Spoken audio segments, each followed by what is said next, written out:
Good morning, everybody. We are here today to have the Entrepreneurship question and answer panel. We have 3 community members who have come in today to speak as subject matter experts on entrepreneurship. This is the latest installment of a collaborative group of recordings and content supposed to meet the needs identified by the Milledgeville Baldwin Chamber of Commerce, the Task Force for Recovery and Resiliency, and the Georgia College and the College of Business have been working closely with them to create some evergreen content that will really speak to small business owners in the area who may be struggling with the effects of the pandemic. So we're excited. We've already had one segment by Dr. Bob Duesing, who is joining us today. He is a professor of management for the J. Whitney Bunting College of Business. And Dr. Bob, will you tell us a little bit about yourself today? Sure, Bevin. Thank you for the introduction. I got my PhD from Oklahoma State University in both entrepreneurship and strategic management in 2009. And that's also when I arrived here in Milledgeville at Georgia College. I've been teaching ever since. I've got undergraduate and graduate courses that I teach every year in entrepreneurship, and love the campus, beautiful town, and I'm looking forward to this discussion today. Thank you. All right, great. Next up, we have Mr. Pete Ibbitson, who is a local business owner. He runs Executive Cleaning, Inc., which is operational in 3 states. Pete, tell us a little bit about your background. From Stone Mountain, Georgia. Came to college down here and never left. Married a local girl, got a BBA in management from the Whitney School of Business. And I've been in business for myself since 1985. And I am an entrepreneur, no doubt about it. I've got real estate rentals in town and also have my business, Executive Cleaning, Inc. We also have Metro Janitorial Services, which is the second company that we have as well. We're in 3 states, Alabama, Florida, and Georgia. And we clean a lot of buildings every night, I can tell you that. And during the day as well. That's great. Okay, and we also have with us today Stephenhauser, who is the director for the Milledgeville Incubator Community. Stephen, tell us about yourself. Sure. So I'm the director of the Milledgeville Incubator Community. I'm also the director of the Twin Lakes Library System. I'm a graduate of Georgia College, got my undergrad there. I got my master's in library and information science from Valdosta State. My interest in entrepreneurship comes from seeing the library as a platform for connecting people with ideas and resources. So the incubation side of things is, for me, an extension of a service that we already do. And I'm really excited to be here talking today about the incubation entrepreneurial aspects of dealing with the COVID pandemic. Great, thank you so much.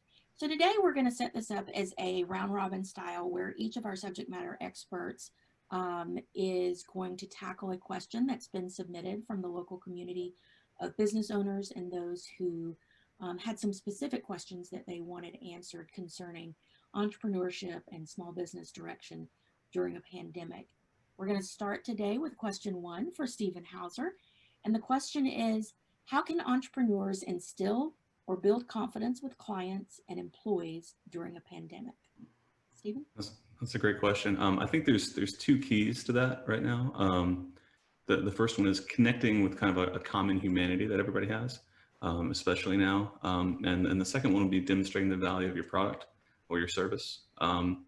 So to that first key, it's really important. And I think we all have gone through some of this, and people to varying degrees have had this impact them, not only with your physical wellness, but your mental health.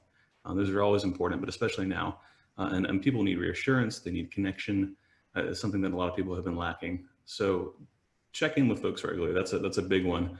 Allow them to be people and find ways to connect that to your own experience. So wherever you can find that shared sense of humanity, whether that's talking about how bad this year's been for everybody, or sharing, put your dog up in the Zoom meeting. I mean, small things like that can make a big difference. And explore ways to connect if you can't meet in person. So something as small as sending a gift bag of food is enough to establish like a physical connection and a presence that you couldn't have otherwise. And regular check-ins are also important with that too. The second about demonstrating the value of product, that's not only with demonstrating the value of your product to your client, but also to the community that the client is a big part of. And this kind of goes back to the first point. You know, you're selling something, or you're doing something that's important, not only for their business, but their community and how they see themselves. You know, the big point here is really that people have a need to know, why should I shift now? What is the rationale for the change here? Because a lot of things are changing, and I think people are prepared to take those leaps and to be innovative if they need to be, but you do need to demonstrate why, and it needs to be a full picture. And so for me, ultimately, really, this is like any challenge, this is an opportunity. You can find new ways of connecting on a deeper level. You can find new ways of demonstrating your value on a different level. So it's a time, I think, to look at where you stand in that connection and that confidence that your clients and employees can have in you. Great. That's some good insight, Stephen. Dr. Bob, we're going to turn to you for question 2. And what we had submitted is, how should an entrepreneur be preparing right now for the inevitable market correction that may come after all of this uncertainty has hopefully? Yeah, that's another great question, Bevin. Market corrections are just an inevitable part of life for entrepreneurs and anyone in business. We've actually gone through a market correction earlier this year, and seem to be coming out of it. But there will be another one.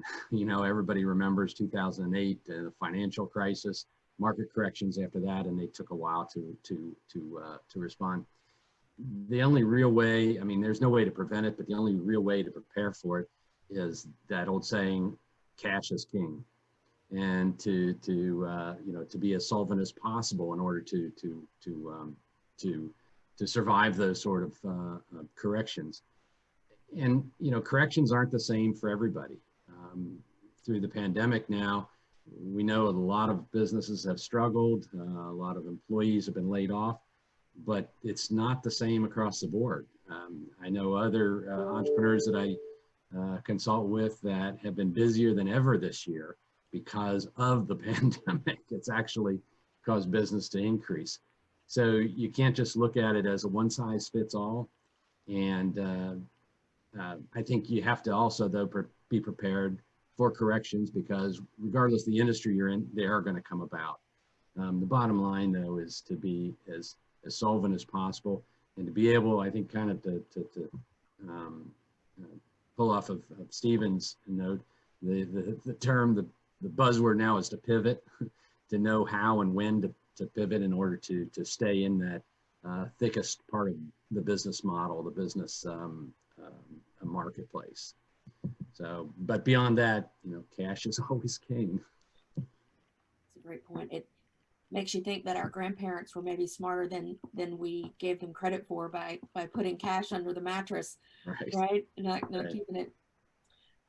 Okay, so Stephen, we're going to go back to you, and you know, Dr. Bob just brought up the word pivot, and that's an integral part of the next question. If an entrepreneur pivots to new services, is that just a space holder during the pandemic, or is their business model kind of changing forever? How do you see that working out? I think that's a difficult question to answer. It's a good one, though. I think a lot of that is going to be business specific and market specific. So if you look at restaurants that have had to focus solely on drive-through, and if you're a restaurant that already had a drive-through, you're actually doing pretty good. You know, things are booming now, and that's something that has not changed you too much. You just don't have inside dining, and you've just kept on going. You've pivoted slightly, but not a full pivot. If you look at some other restaurants that have had to go to curbside or online ordering that maybe didn't have that before, that's something that is maybe new to them, but is probably going to stick around. I think people appreciate that convenience. So I think if you've pivoted to a new service that increases the level of convenience for your customers, I think that's probably going to stay.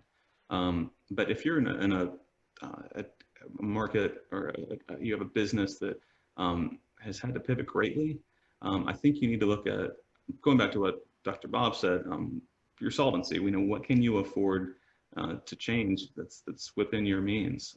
If you look at, say, for example, a business that's not a restaurant, that's in the entertainment industry, you've probably got to look at long and hard how long you can afford to not be able to have public entertainment and public venues and maybe even public art, and what fundamentally needs to change about your business or your service to make that that's, you know, to survive what's going on. Because we really don't know how long this is going to last, and we really don't know what the fundamental changes are going to be. And I think that's a particular challenge. So I guess the answer to the question would be, it depends. We're going to go to Pete Ibbitson now and ask him from a business owner's perspective. Do you have any suggestions for entrepreneurs on how to manage business decisions and state and local requirements in terms of how they impact your employees, right? Hard decisions that you've had to make there. Sure, good question. Most of this has to be done through continuous training and company policies that we put out. In my business, there are a few state and federal mandates that we as an industry have to adhere by. Many employees always want to do things their way, and sometimes this works and sometimes it doesn't. At 63 years of age, I still want employee impact and suggestions, because we're all never too old to learn something new, and I believe that very much. I could have a uneducated man, what I mean by uneducated, not a college degree, that's 25 years old, and he say, Mr. Pete, I think we need to do it this way, and I'll listen to him. And I think everybody needs to keep an open mind to things like that. I'm a fan of theory Y, not X, as a management tool. I always wanted my employees to feel wanted and be appreciated for a job well done. However, they are all different, and sometimes the only alternative is to use theory X management.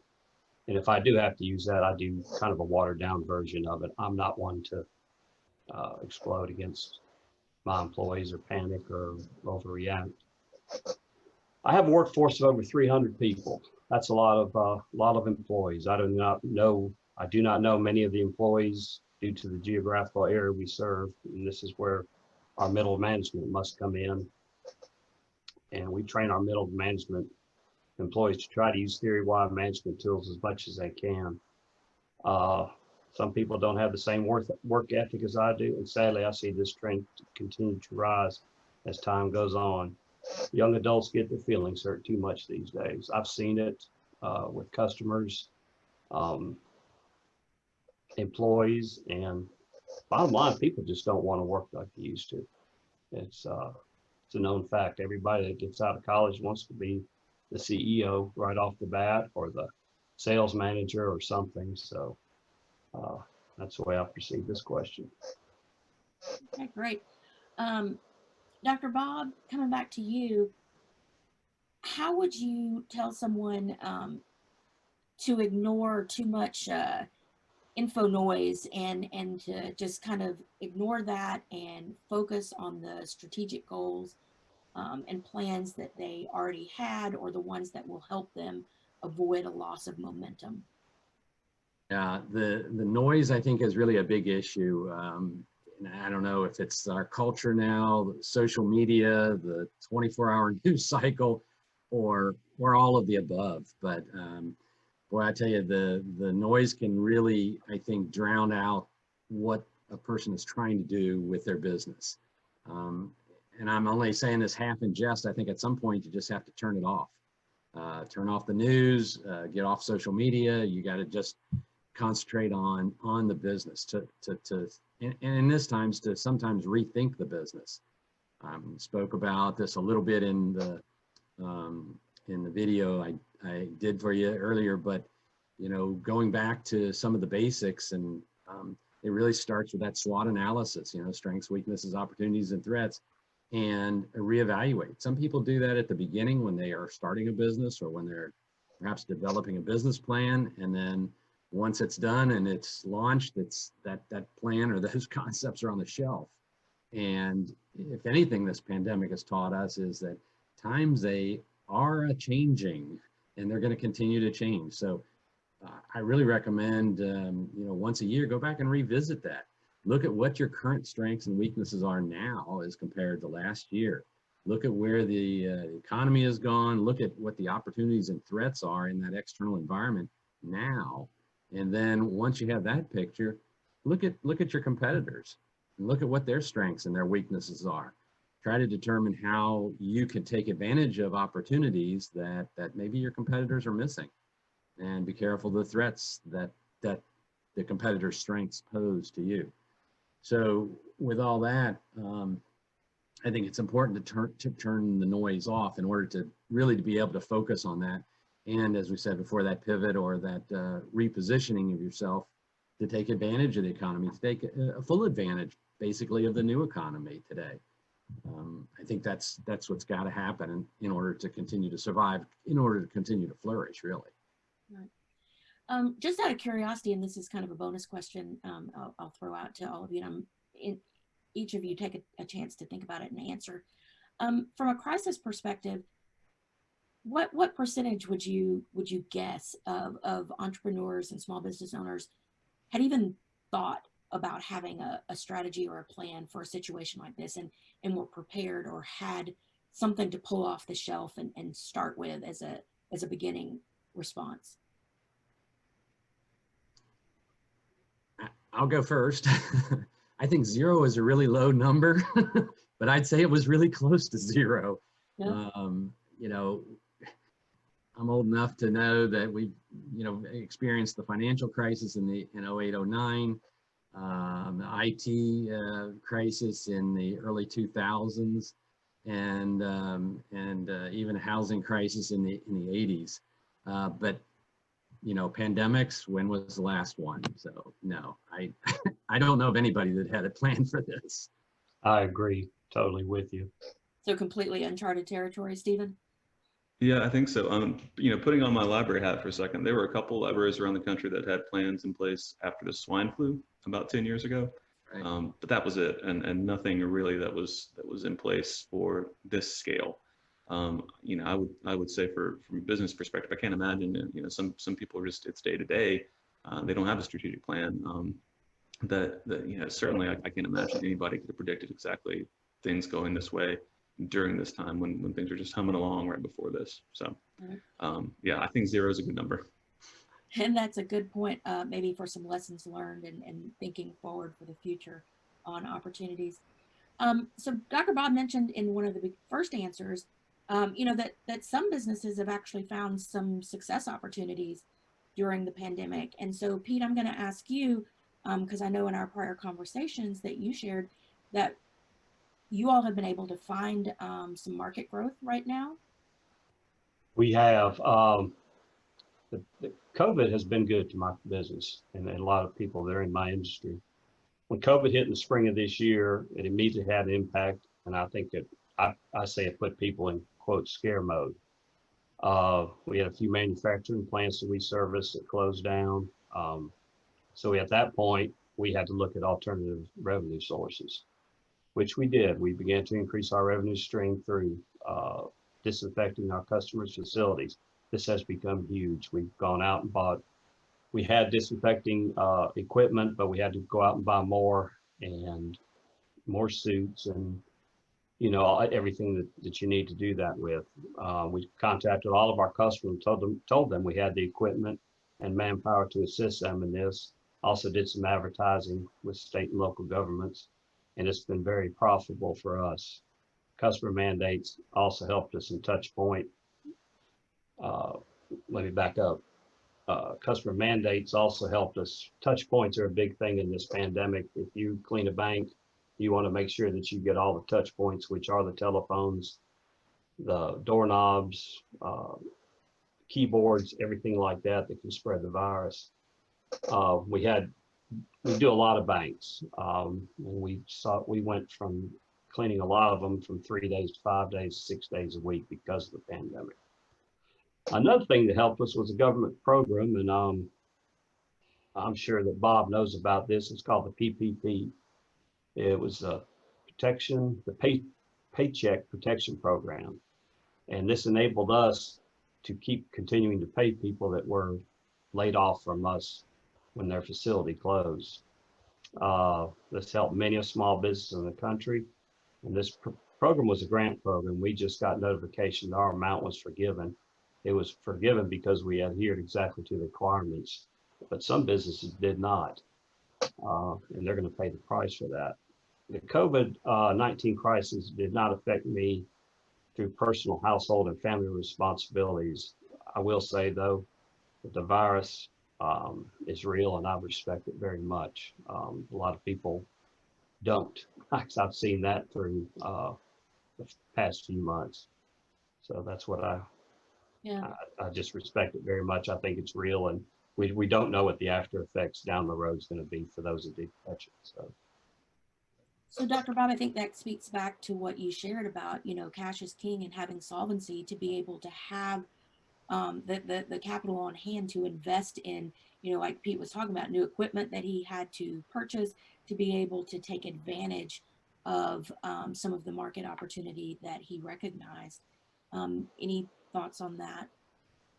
Yeah, and thankfully, government programs like Pete mentioned with the PPP help with payroll protection, and also the Small Business Association (SBA) is helpful too with loans, and these are times sometimes it's necessary because, again, as Pete explained, this is when his business really needed to boom, and so that accelerated growth, oftentimes you're not able to do that just based on revenue alone.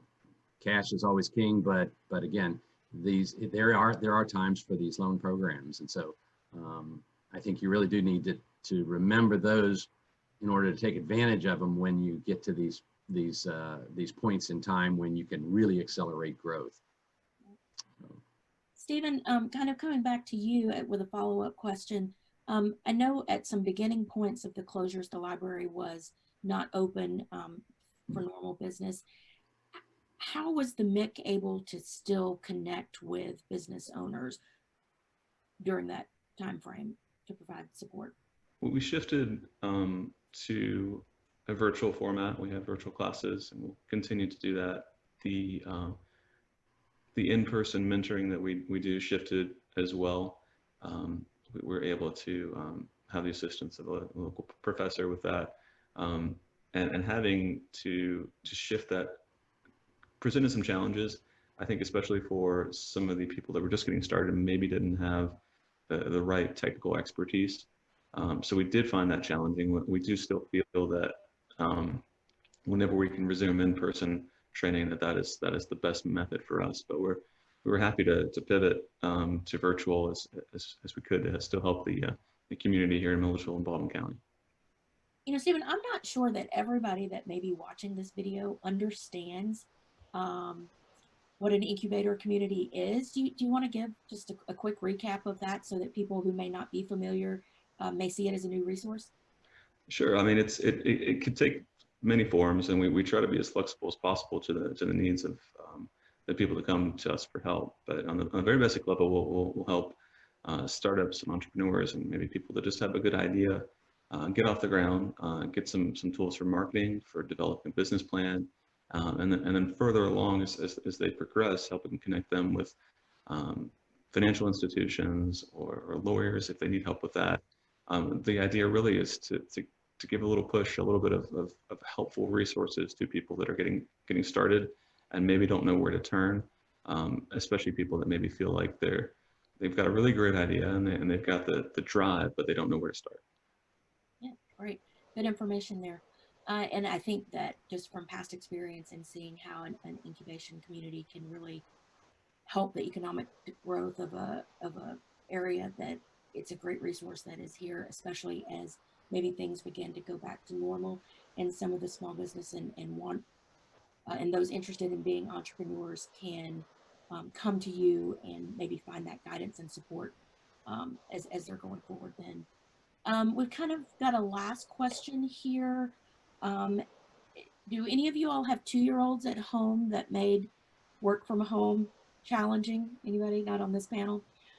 Lots of people did. And those parents that had to all of a sudden become not just entrepreneurs and business owners, but also now teachers. So for those that might want to share an answer, any guidance on how to juggle that personal household and family responsibilities so that you can still really focus on the work and business growth that's going to get you through? I'll take this one. I've got a 3-year-old and a now 8-year-old.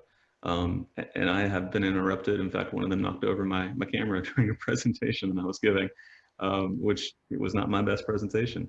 But really the challenge in finding the balance is to make a hard line of separation when you're in work mode, if you're working from home, and when you're in parent mode, because you just cannot do the two at the same time. And it's finding that right balance is challenging, but that was something that we learned pretty early on, that you cannot do both at the same time. It just does not work. Right. Have to find that space. Dr. Bob, anything to add to that? I don't have any 2-year-olds at home, so but I would say from an employer's perspective, I think another thing that this pandemic has taught us is that we're all human. We all have home lives, personal lives, and for the most part, from what I've seen anyway, employers are very forgiving and understanding. And I like Stephen's comment earlier that sometimes you just have to be, show that personal side. And, if you have a dog or a puppy or something here, you show that. And we all have home lives. So I think we are a little bit more accepting of that now. Pete, from an employer perspective, have you had some challenges with maybe your middle level management or people that were really crucial to helping keeping operations going smoothly, who had some household issues where you had to kind of be flexible and responsive as an owner? Oh, absolutely. We were just very patient with them, and we worked around it as a team. Right now I have I think a 4-month-old back in my office here with Miss Ashley that works for us, and you just do what you got to do. It's like Bob said, you got to give a little bit, and time to be kind and help out. Luckily my kids are 35 and 31, and I got grandchildren, and didn't have to worry about mine personally. But yes, we have had to make some adjustments, and it's all worked out though. All right, good. Well, that's been some good discussion. Any final comments around the horn before we close out? I've enjoyed the conversation, and hopefully the answers to your questions have been helpful. And I'm here at Georgia College. If you have any follow-on, I'd be happy to help. All right. Well, thank you, gentlemen, for joining us today for our entrepreneurship question and answer panel. I think this is going to be a great resource. It will be posted on the Georgia College Alumni YouTube channel, and it will be part of a library of content. So be sure, if you're looking at this video, to look around and see what else is available. The third installment of the entrepreneurship series will release in November, and that will be Rob Betzel, who is one of our Georgia College Foundation trustees, presenting on leadership and crisis from that perspective. So thank you all for joining us today. We hope all of the business owners at home who have been watching the content found some good nuggets, and everybody stay safe, and we'll see you on the backside. Thanks.